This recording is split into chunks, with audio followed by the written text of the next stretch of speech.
Analizaremos la historia de Elías, tal como está relatada en Segunda de Reyes 2:17. La lectura dice: pero cuando le insistieron hasta la saciedad, dijo enviadlos. Entonces enviaron 50 hombres y buscaron durante 3 días y no lo hallaron. Y volvieron a Eliseo y se había quedado en Jericó. Les dijo: ¿no os dije que no vayáis?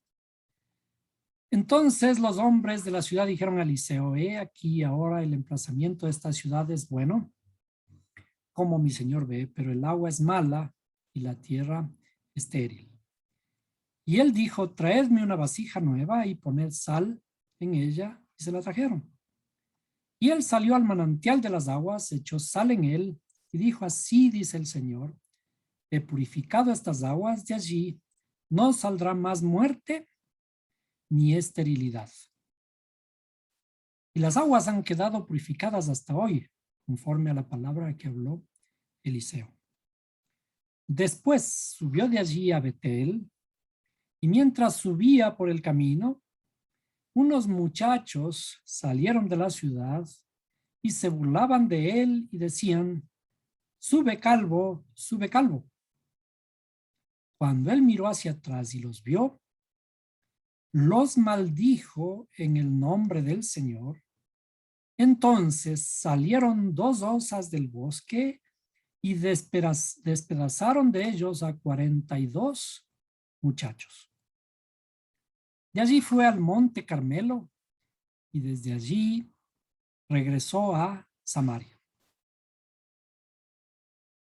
Es curioso en esta parte de la historia respecto de Eliseo, después de que purifica unas aguas, y esas aguas dice que hasta el día de hoy están purificadas y no hay enfermedad en ellas.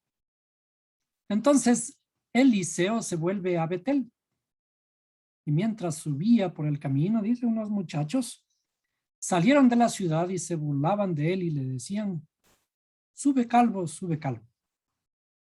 Bueno, Eliseo era calvo y hay una razón para ello. La calvicie era de alguna forma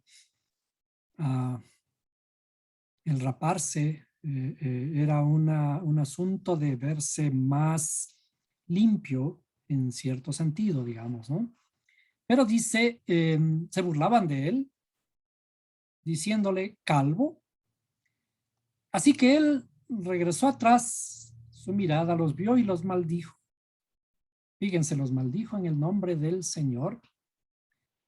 Entonces salieron 2 osas del bosque y despedazaron de ellos a 42 muchachos. ¿Qué significa? Habían más de 42 muchachos burlándose de él. Era un gran grupo. Y dice, las osas despedazaron de entre los muchachos a 42 de ellos. Analizando simplemente la historia de esta forma, así, literal,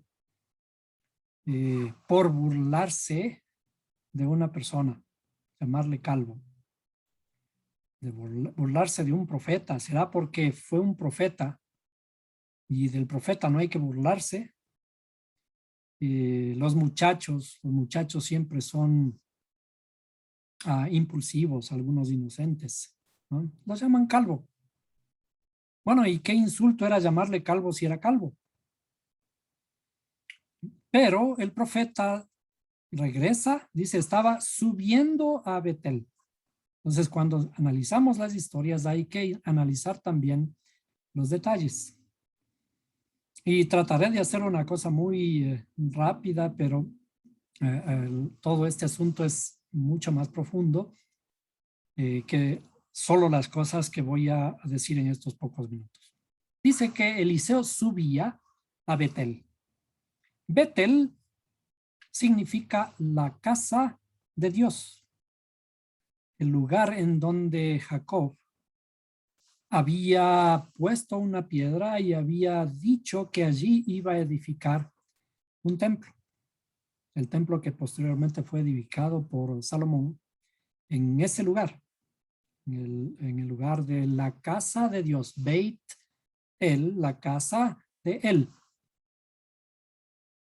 Cuando Eliseo subía, el nombre Eliseo es el nombre equivalente al caos. Fíjense que un profeta llamado Eliseo equivale su nombre al caos total. ¿De dónde aparece el mundo? Está escrito en la Torá, y la tierra estaba desordenada y vacía. Cuando dice vacía, ese nombre vacía significa caos. Vacía equivale a 411 en los números que ya habíamos antes estudiado, o algún momento lo podemos analizar nuevamente. Eliseo corresponde a 411 y 411 es caos. Cuando hablamos de caos, creemos que es lo peor. Pero lo peor, aparentemente el caos, lo vacío, está relacionado con la profecía, el profeta. ¿Cuál es el trabajo de un profeta? El profeta es llevarnos del caos hacia la luz. Del caos tiene que subir hacia Betel. Betel es la casa de Dios. La casa de Dios está más elevada, inclusive numéricamente, está más arriba, y regresa su mirada hacia los muchachos que estaban burlándose de él, y salen dos osas y despedazan a los muchachos por haberse burlado. ¿Qué quiere decir con despedazar? Les mataron a estos 42 muchachos. Pero, ¿qué significa el número 42? El número 42, ya habíamos estudiado varias veces en este espacio. 42 corresponden a los 42 caminos de sabiduría que se encuentran entre el caos, la oscuridad y la casa de Dios. 42 caminos de sabiduría que tenemos que atravesar para llegar a estar en la casa de Dios, en la comunión con Dios. Entonces, la historia no se refiere a que el pobre profeta que se sintió burlado por unos muchachos, entonces profiere una maldición para que estas dos osas puedan destrozarles a estos muchachos que se burlaban de él. Todo lo que está escrito no debemos tomarlo en sentido literal. La escritura va más allá de lo escrito. La escritura va más allá del sentido literal de lo que está relatado. Tiene cierta información que está escrita entre líneas. No existe una maldición por burlarse de un profeta, por ejemplo, sino que todos estos son ejemplos de nuestra transformación, de salir desde el caos, desde la oscuridad, desde la nada, desde estar en un egoísmo total, para armonizar en lo que se conoce como la casa de Dios. Entonces, nuestro trabajo son trabajos de 42 caminos de ascenso. ¿Qué ocurre con el atravesar cada camino de ascenso? Cuando ascendemos, como ocurre en la naturaleza con una planta cualquiera, crece. ¿Hasta cuándo crece? Hasta cuando llega al punto tal de su estatura en la que debe dar un fruto. Y cuando ese fruto madura, ¿qué debe ocurrir? El fruto madura, cae en la tierra y produce nueva vida.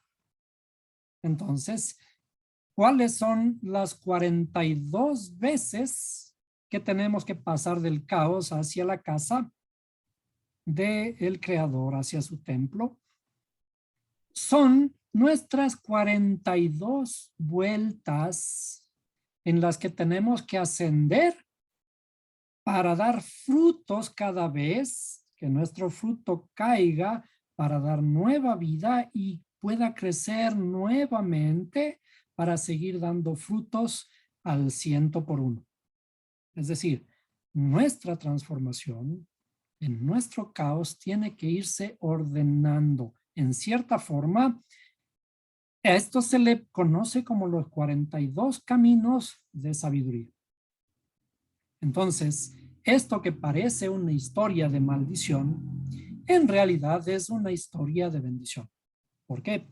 Porque está refiriéndose a nuestros propios 42 caminos de sabiduría que tenemos que atravesar para salir de la oscuridad hacia la luz. Y cuando alcancemos esos 42 caminos de sabiduría, entonces estaremos en la presencia del Creador y a eso se le conoce como la casa de Él.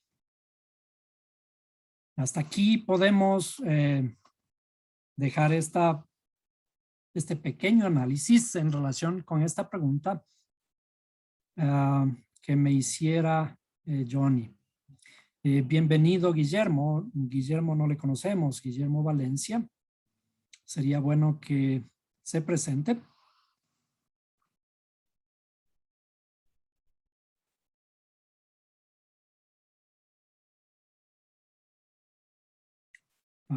Hola, si están por ahí. Bien, si no, está bien. Vamos a mencionar algo que era la intención de esta reunión y también me voy a permitir grabar, ¿no? Vamos a grabar esta. A ver.